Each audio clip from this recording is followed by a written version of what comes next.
আকাশ আর সমুদ্রের নীল যেখানে মিলেমিশে একাকার, তীরে বাঁধা নৌকা, নান্দলিক নারিকেল বৃক্ষের সারি আর ঢেউয়ের ছন্দে মৃদু পবনের কোমল স্পর্শ। বলছি বাংলাদেশের প্রবাল দ্বীপ সেন্ট মার্টিনের কথা। বালি, পাথর, প্রবাল কিংবা জীববৈচিত্র্যের সমন্বয়ে জ্ঞান আর ভ্রমণ পিপাসু মানুষের জন্য অনুপম অবকাশ কেন্দ্র সেন্ট মার্টিন দ্বীপ। আজকের ভিডিওতে আমরা জানব সেন্ট মার্টিন দ্বীপের ইতিহাস, ঐতিহ্য, সংস্কৃতি ও বিশ্ব রাজনীতিতে এর গুরুত্ব। সেন্ট মার্টিন দ্বীপ বাংলাদেশের সর্বদক্ষিণে বঙ্গোপসাগরের উত্তর পূর্বাংশে অবস্থিত একটি প্রবাল দ্বীপ। এটি কক্সবাজার জেলার টেকনাফ হতে প্রায় 9 কিলোমিটার দক্ষিণে এবং মায়ানমারের উপকূল হতে প্রায় 8 কিলোমিটার পশ্চিমে নাফ নদীর মোহনায় অবস্থিত। এখানে প্রচুর নারিকেল পাওয়া যায় বলে স্থানীয়ভাবে অনেকে একে নারিকেল জিঞ্জিরাও বলে থাকেন। কবে প্রথম এই দ্বীপটিকে মানুষ শনাক্ত করেছিল তা এখনও জানা যায়নি। সেন্ট মার্টিন দ্বীপের আয়তন প্রায় 8 বর্গ কিলোমিটার ও উত্তর দক্ষিণে লম্বা। এই দ্বীপের 3 দিকের 3 শিলা যা জোয়ারের সময় তলিয়ে যায় এবং ভাটার সময় আবার পূর্ণ জেগে ওঠে। এগুলোকে ধরলে এর আয়তন হবে প্রায় 10 থেকে 15 বর্গ কিলোমিটার। এই দ্বীপটির উত্তর ও দক্ষিণে প্রায় 5.63 কিলোমিটার লম্বা। দ্বীপের প্রস্থ কোথাও 700 মিটার, আবার কোথাও 200 মিটার। দ্বীপটির পূর্ব, দক্ষিণ ও পশ্চিম দিকে সাগরের অনেক দূর পর্যন্ত অগণিত শিলাস্তূপ রয়েছে। সমুদ্রপৃষ্ঠ থেকে সেন্ট মার্টিন দ্বীপের গড় উচ্চতা 3.6 মিটার। সেন্ট মার্টিনের পশ্চিম, উত্তর পশ্চিম দিক জুড়ে রয়েছে প্রায় 10 থেকে 15 কিলোমিটার প্রবাল প্রাচীর।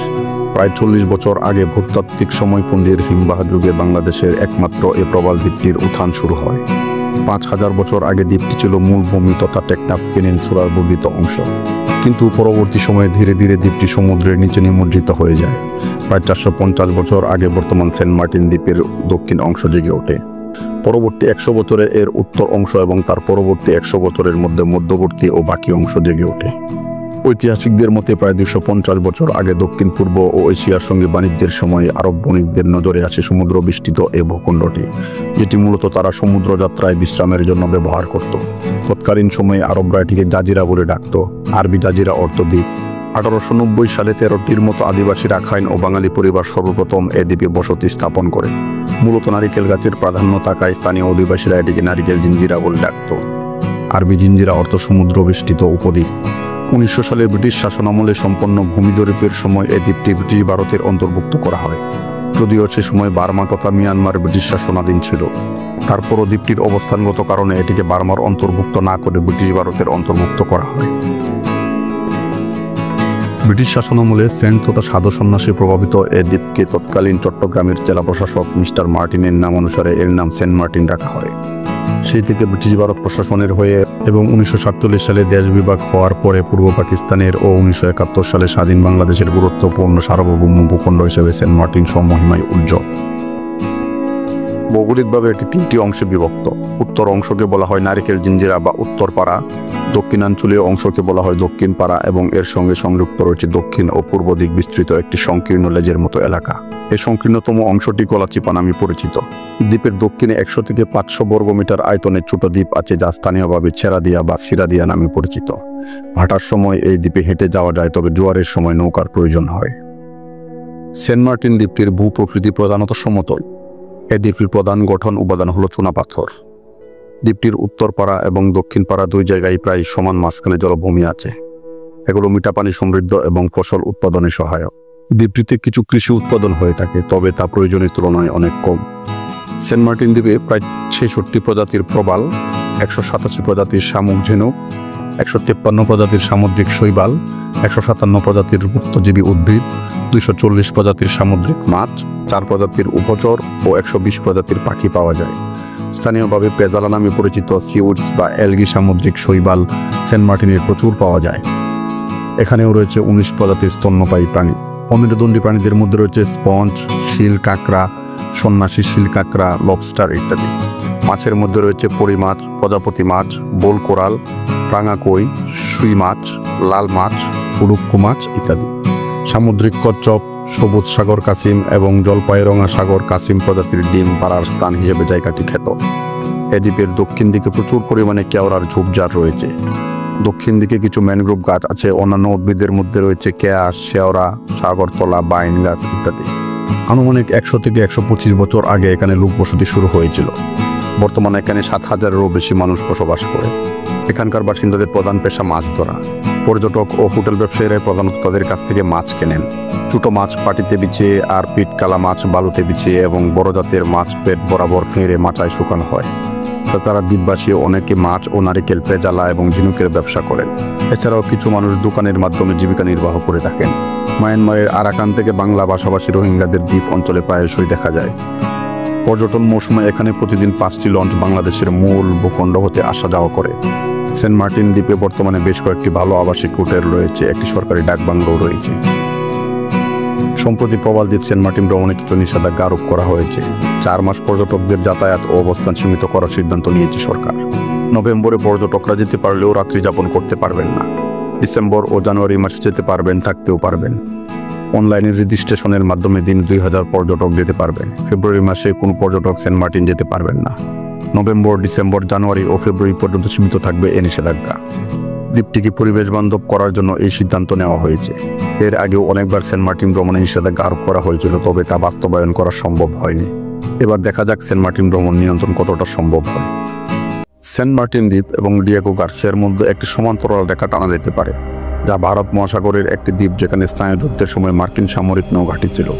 দক্ষিণ এশিয়া ও ইন্দো প্যাসিফিকের ভূ রাজনীতিকে এক খেলা শুরু হয়েছে।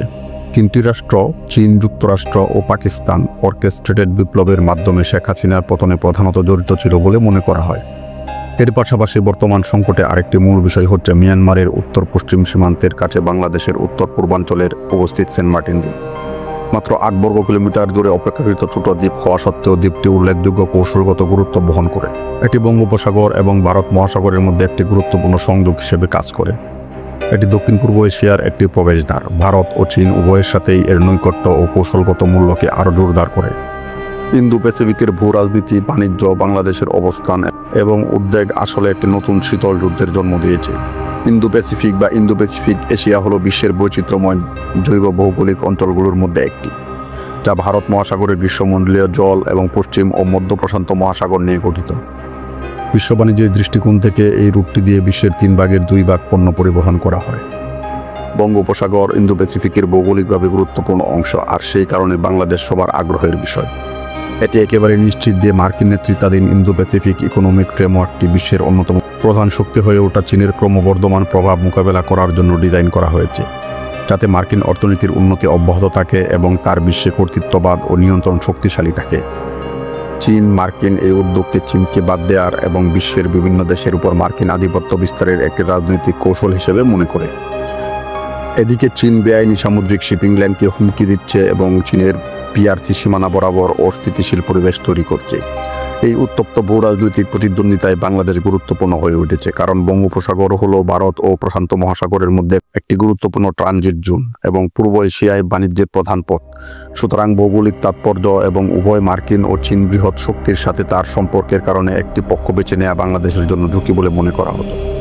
জাপান ইন্দো প্যাসিফিক কৌশলে বাংলাদেশ সরকারের BISS এবং জাপান সম্প্রতি ইন্দো প্যাসিফিকের ভূ রাজনীতিতে বঙ্গোপসাগরকে অন্তর্ভুক্ত এবং ব্যবহার করার উদ্যোগ নিয়েছে।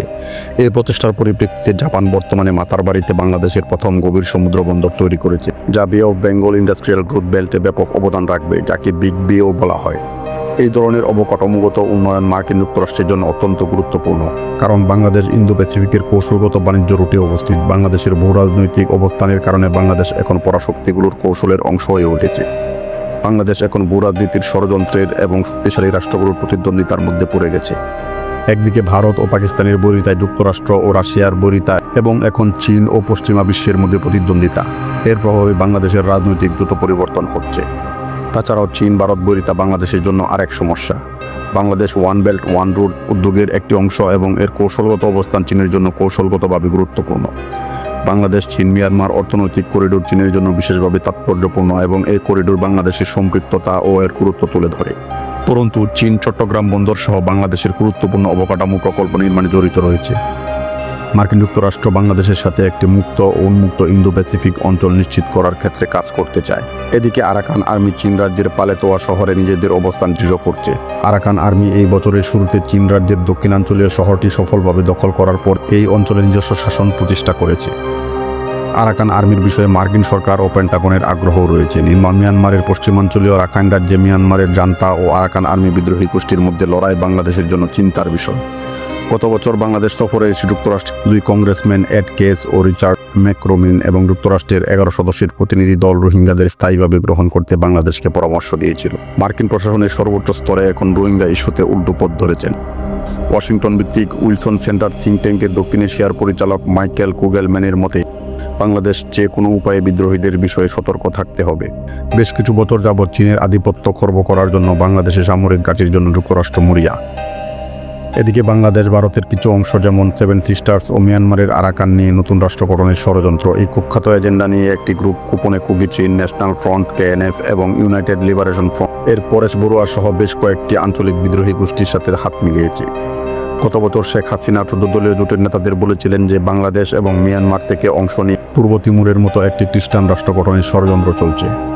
বহু বছর ধরে ওয়াশিংটন কক্সবাজার টেকনাফ উপদ্বীপের অগ্রভাগে প্রায় 9 কিলোমিটার দক্ষিণে বঙ্গোপসাগরের উত্তর পূর্ব অংশে একটি ছোট দ্বীপ সেন্ট মার্টিন দ্বীপের দিকে নজর রেখেছে। কিন্তু মার্কিন যুক্তরাষ্ট্র সেন্ট মার্টিন দ্বীপের নিয়ন্ত্রণ নেয়ার বিষয়ে কোনো আলোচনায় জড়িত ছিল না বা এটি করার কোনো ইচ্ছাও নেই বলে জানায়।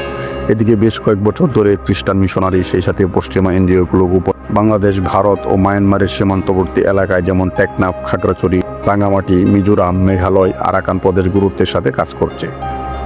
হতে পারে তা মুসলিম, হিন্দু, বৌদ্ধ এবং জাতিগত সংখ্যালঘুদের খ্রিস্টান ধর্মে রূপান্তরিত করা এবং বাংলাদেশ, ভারত ও মিয়ানমারের ভূখণ্ড নিয়ে খ্রিস্টান রাষ্ট্র গঠনের জন্য ভিত্তি প্রস্তুত করা। খ্রিস্টান মিশনারি প্রকাশনাগুলো এই অঞ্চলগুলোর মধ্যে খ্রিস্টান নিপীড়নের মিথ্যা দাবির সাথে সুপরিকল্পিত প্রচার চালাচ্ছে। 2023 সালের একটি প্রতিবেদনে বলা হয়েছিল খ্রিস্টান জাতীয়তাবাদী MNF সরকার ভারত, মিয়ানমার এবং বাংলাদেশে বসবাসকারী মিজো কুকি চীন জমি উপজাতির একত্রীকরণের মাধ্যমে মাতৃভূমি ঘোষণা করেছে। এরই মধ্যে একটি খ্রিস্টান রাষ্ট্র প্রতিষ্ঠায় তাদের প্রকৃত এজেন্ডা আড়াল করার জন্য KNF নেতারা জামাত উল আনসার ফিল হিন্দ আল শারকিয়া নামে একটি জঙ্গি সংগঠনের সাথে হাত মিলিয়েছে। পার্বত্য চট্টগ্রাম অঞ্চলে খিলাফত গ্রাম প্রতিষ্ঠার চেষ্টা করা হচ্ছে। এই বিপজ্জনক গ্রুপের কিংপিনরা জমি কিনতে চেয়েছিল এবং কৃষি কামারের আড়ালে জঙ্গি তৎপরতা চালাতে চেয়েছিল।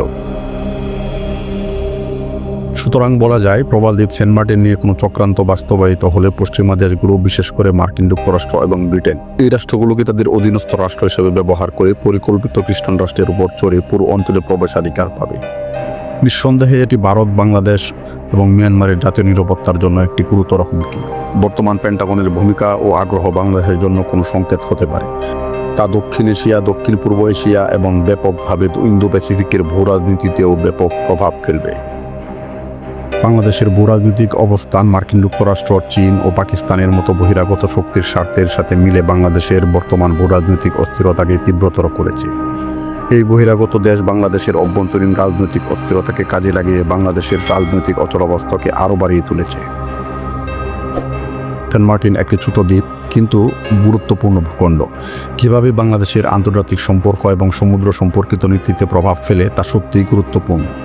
দ্বীপটির কৌশলগত অবস্থান, পরিবেশগত সংকট এবং বাণিজ্যিক সম্ভাবনা সবই বিশ্ব রাজনীতিতে বড় ভূমিকা রাখতে পারে। তাই সেন্ট মার্টিন রক্ষায় আমাদেরকে আরও বেশি সচেতন থাকতে হবে। আশা করি আমাদের আজকের আলোচনা থেকে অনেক কিছু জানতে পেরেছেন। এতক্ষণ সাথে থাকার জন্য ধন্যবাদ।